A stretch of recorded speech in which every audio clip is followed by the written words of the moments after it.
ஒரு டைரக்டர்ஸ்னாலே ஒரு முன்னோடிங்களா இருக்கிற ஒரு டைரக்டர்ஸ் எனக்கு இந்த டைரக்டர் பிடிக்கும் அந்த டைரக்டர் பிடிக்கும்னு சொல்லிட்டு நம்ம எடுத்தோம்னாலே அந்த லிஸ்ட் கட கட கடன்னு நம்ம மைண்டில் அப்படியே வந்துடும்.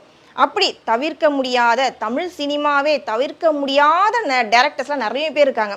அதில் இப்போ ட்ரெண்டிங்கில் ரொம்ப ஃபேமஸாக இருக்கிறது யாருன்னு பார்த்தீங்கன்னா திரு வெற்றிமாறன். வெற்றிமாறன் சாரை பற்றி பேசணுன்னாலே மணிக்கணக்காக பேசலாம். அவர் எடுக்கிற ஒவ்வொரு படங்களும் சரி, அவர் டைரக்ட் பண்ணுற விதமும் சரி, அந்த பிக்சர்ஸ் எல்லாமே ரொம்ப தத்ரூபமாக ரியாலிட்டிக்காக இருக்கும்.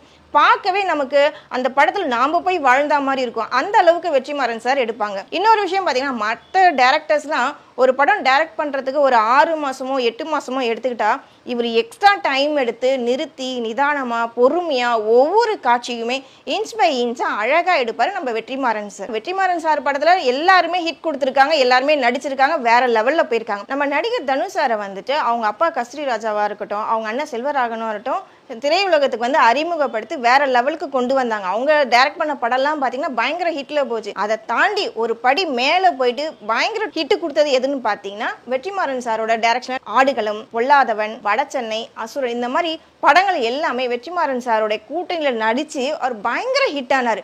மக்கள் கிட்ட வந்து தவிர்க்க முடியாத ஒரு நடிகர்னா தனுஷா தான் இருந்தார். சில பல சின்ன ஒரு மிஸ் அண்டர்ஸ்டாண்டிங்ல வந்து ரெண்டு பேருக்கு கொஞ்சம் ஒரு இப்போ லாங் ஒரு கேப் வந்திருக்கு. கூடிய சீக்கிரம் அந்த கேப் மறுபடியும் ஃபில் ஆகும்னு நம்ம எதிர்பார்க்கலாம். அதுக்கப்புறம் விடுதலை 1 எடுத்தாரு, விடுதலை 2 எடுத்தாரு. விடுதலை 1ல வந்து பாத்தீங்கன்னா சூரியோட ஆக்டிங் வந்து பயங்கரமா இருக்கும். அந்த படம் பாத்தீங்கன்னா ரொம்ப ரியலிட்டிக்கா இருந்துச்சு. அந்த ஸ்டோரி அவ்வளவு நல்லா வந்து மக்கள் கிட்டே ஒரு நல்ல பரபரப்பா பேசப்பட்ட ஒரு படமா இருந்தது விடுதலை. விடுதலை 2 அதே எதிர்பார்ப்போட தான் நம்ம எல்லாருமே இருந்தோம். அதுல விஜய் சேதுபதி வந்து பாத்தீங்கன்னா ஒரு வாத்தியார் கேரக்டரா வந்து நடிச்சிருப்பாங்க. ஆனா அந்த அளவுக்கு வந்துட்டு இந்த படம் ஹிட் கொடுக்கல. சோ இப்போ இந்த படத்தை விடுதலை படத்துக்கு அப்புறம் வெற்றிமாறன் சார் வந்துட்டு ஒரு சூப்பரான அனௌன்ஸ்மெண்ட் வந்தது. வெற்றிமாறன் சார், சிலம்பரசன், அதுக்கப்புறம் கலைப்புலி எஸ் தானு சார், இவங்களுடைய கூட்டணியில ஒரு படம் உருவாக்க போறாங்க. அந்த படத்தோட பேரு வந்து பாத்தீங்கன்னா அரசன். இந்த பேரை கேட்கும் போதே ரொம்ப நல்லா இருக்குல்ல. அதுவும் பாத்தீங்கன்னா சிம்புனாலே நம்ம எல்லாருக்குமே பிடிக்கும். அதனை தொடர்ந்து இப்ப திடீர்னு இன்னொரு ஒரு சர்ப்ரைஸ் கொடுத்திருக்காங்க. இந்த படத்துல விஜய் சேதுபதியும் நடிக்க போறாருங்களாம். அவருக்கு என்ன கேரக்டர் வெற்றிமாறன் சார் வச்சிருக்காரு,